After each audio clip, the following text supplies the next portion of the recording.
Good morning, good afternoon, good evening, wherever you are. So, in today's video, I will be showing you how I revamped my old mannequin into this beautiful velvet mannequin.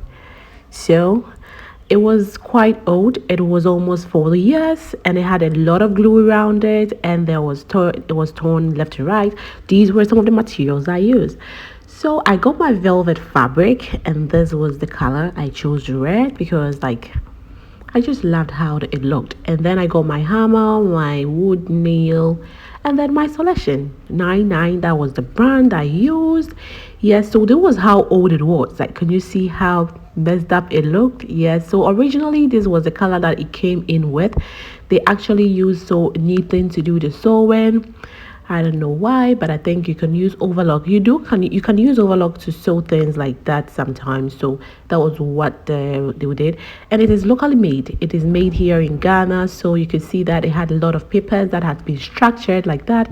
So this is how hollow it looks when you get the stand out of it. So that was what I did. I actually got the whole cover out of the mannequin, and then I cut it into two sections, front and back, but it was just the same measurement, and it's a stretchy fabric.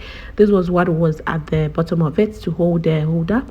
Yep, so I actually got it after I divided it into two sections. I actually placed velvet fabric down, and perfect fabric for DIYs are stretchy fabric. So here in this section, there is no need for darting and everything technical when it comes to stretchy fabrics like velvet. Okay, so that was what I used, the stretchy type of velvet that I used. Yeah, so I ironed it to make sure that the curls that had on the old ones were kind of opened and it wasn't that curled up. So that was it. I pinned it to the velvet fabric because I needed to get the shape I wanted of the mannequin and then cut it out. So I placed it on it, and then this was how it was looking like. Can you see how the the whole fabrics look like the blue one, like the old one? It looks like a big mess. So because they did knitting to do the sewing, they used overlock for the sewing. I actually used sewing machine, so I added like half inch or like 1 inch to it when I was doing the free cutting on it. That was what I did. I added some inches to it because I was going to be sewing it, and we just wasn't be using overlock for that. Okay, so that is the difference and why I added quite some inches to it, and this kind of an old fabric and stuff like that. So I just wanted to be as safe as I can be, so I added like inch or half inch to it to get the perfect cut. And yes, it's always best when you actually do things like this to save a lot of money. It saves a lot of money because when I asked for another price of it, it was quite high. And in this season, it's best that you try your best to make sure some costs really don't come in, so that you can actually focus on buying other things rather than buying things you've already bought that are spoiled and you buy new ones. Okay, so that is what I did here.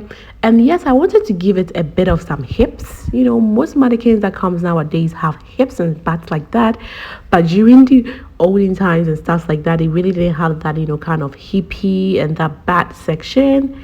It wasn't that puffy.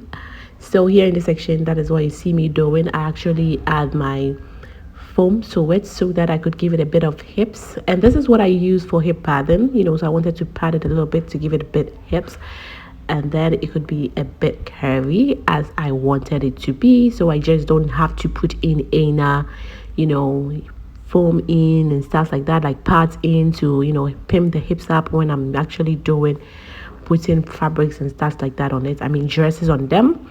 Yes, so here in this section, this is what you see me doing. I was actually padding the hip of the mannequin, and hey, that's her name. Her name is Doris. Okay, the black one is basically Dora, and this is Doris. So this is Doris the mannequin. So here in this section, I was cutting the foam into smaller segments, smaller pieces, so that I could just push them through to where I want the hip to be more padded, where it should be a bit pointy. So this is what you see me doing here. Yep. So I just get it and then do cut them into little pieces. I actually cut it into little pieces so that I can mold it or form it into the section how I want it to be. I just can't use it like that bigger and just put it there. So I actually had to, cut it into smaller pieces so that I could mold it into the perfect hip pad that I wanted or how hippie I wanted it to be. So this was how it was looking, but I wasn't that hippie as I wanted it. So I actually was adding a lot more of hips, a lot of more hope to the hip padded area so that it could be more curvier than it is or it originally was. And this is what you see me doing. So this foam that I'm actually using was half inch. They said they called it half inch. So when you go to this shop where they sell foams, I actually got it from Latest Foam. That was where I got it from, and that is what I said. I said I needed half inch, and I think it comes in rolls. So that was it. I just told them the number of rolls I needed, and then they got it for me. So it's actually, they don't deal in yards as we deal in yards in fabric for the foam section. I think you just tell them, and then they have a stagnant or a specific, inches they work in. So if you tell them you want half inch comes in sizes. Yeah. So that is what they do when it comes to the foam section. It's not just like fabric that you just tell them you need half yards and stuff. So here I was attaching the selection. Yes, I was attaching the selection to it so that it could be fixed to the mannequin and I could just remove the pins out of it.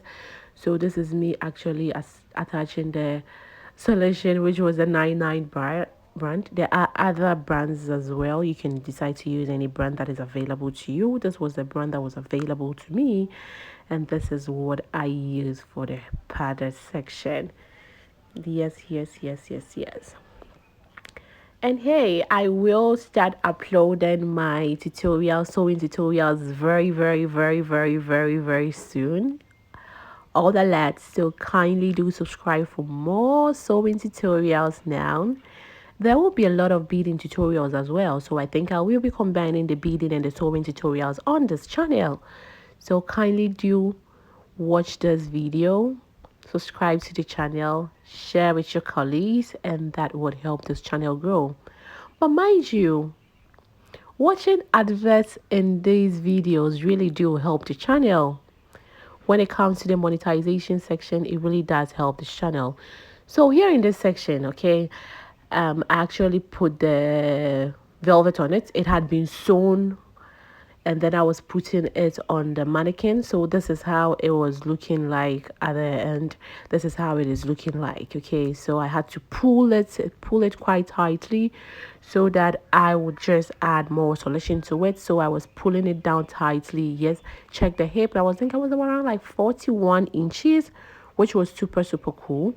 And yep, this was where the handle was. Okay, this is where the handle is, and then I also changed that section as well. I covered it in velvet also.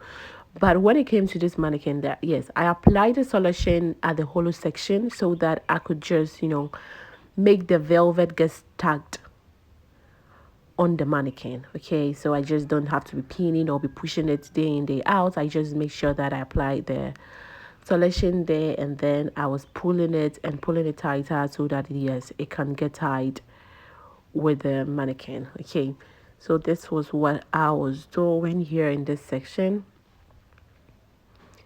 Yeah, so I was pulling it, attaching it to the selection that has been smeared around the hollow section of the mannequin, and that is what you see me doing here. I was pulling it extremely tighter because as a velvet is a stretchy fabric. I just don't want any folds in it, and it's best to choose a stretchy fabric. If you are choosing a cotton fabric or a fabric that really doesn't stretch, it means that you would have to put in all the technicalities in it. You have to get darts ready and stuff like that. You don't want to go through that stress, so it's always best that you choose a velvet fabric, a velvet that stretches. Velvet comes in so many different sounds. There is some that stretch in one direction, two directions, and stuff like that. But this type of velvet actually stretched in the two direction, which was positive for my section. Okay, it made it extremely easier. Yep, so here in this section, I covered it out with a same velvet fabric. Okay, So I put it down to check if it was perfect. Yes, it was fine. And then I got my solution again to smear it around the holder. Okay, so this is what actually gets, this is the holder that holds the stand. Okay, so this is how this was traditionally made. It was locally made here in Ghana. So these are the things you will see. This is not actually from it's not out from outside. It's not plastic. It's 100%, it's papers and wools that they've used for it. Okay, this is not rubber, so I could actually do manipulate my way around it. So when I went to the shop, when I was getting there were some that were internationally made, but I just chose a local made because I believe that if it got spoiled or it got broken somewhere, you can't manipulate to get what you wanted. But the ones that were actually done outside of Ghana, most of them were actually plastic, and I don't want to go there. I don't even know things to add up to, work things out and stuff like that. So I just chose the paper and the wood because I knew as time went on, it could just get spoiled somewhere.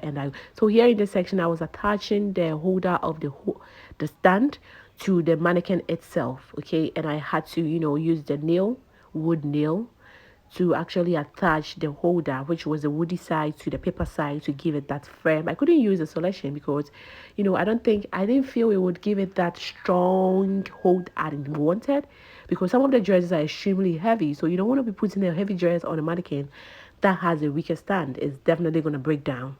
You don't want to get someone's dress dirty, and you also don't want to find yourself, repairing your mannequin all day in, day out. It's going to be quite stressful. So I tried my best to use the nail to attach to the wood so that it would be that firm and that strong. So this was me actually hammering it on it, but I had to make sure that it was like at the right position so that I could hammer it on it perfectly. Yes, tried pulling it, it wasn't coming out. Then I knew for sure, okay, this is actually at a great step. Okay, so I added another one to it to give it that positive firm hold so that it could be very, very, very, very, it could be perfect for me. So this is how it was looking like after everything was attached, and I put it back on the holder to see how everything was looking like, and this was what I was getting. Oh my god, this is it. I was trying to put it on the holder, yet it went through here in this section.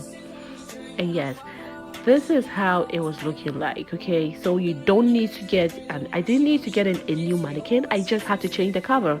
I will be working on the black one as well in the shortest possible time, but this was the mess. Like, this was messed up, so I had to change it, and this is how beautiful it was looking. And I feel so extremely okay about the fact that I got a locally one because I could revamp it. But I don't know how you're going to revamp the plastic one. Which nail or what are you going to be using? I think maybe I'll try that some other time. But here, I was trying to save some cedars so that I could invest in something else. So this was how the whole mannequin was looking like. And this was the section. Can you see the hips now? Oh yeah, so this was the final work. Okay, thank you so very much for watching till this. Don't forget to subscribe, and hey, check there, click on the link and watch another video. XOXO.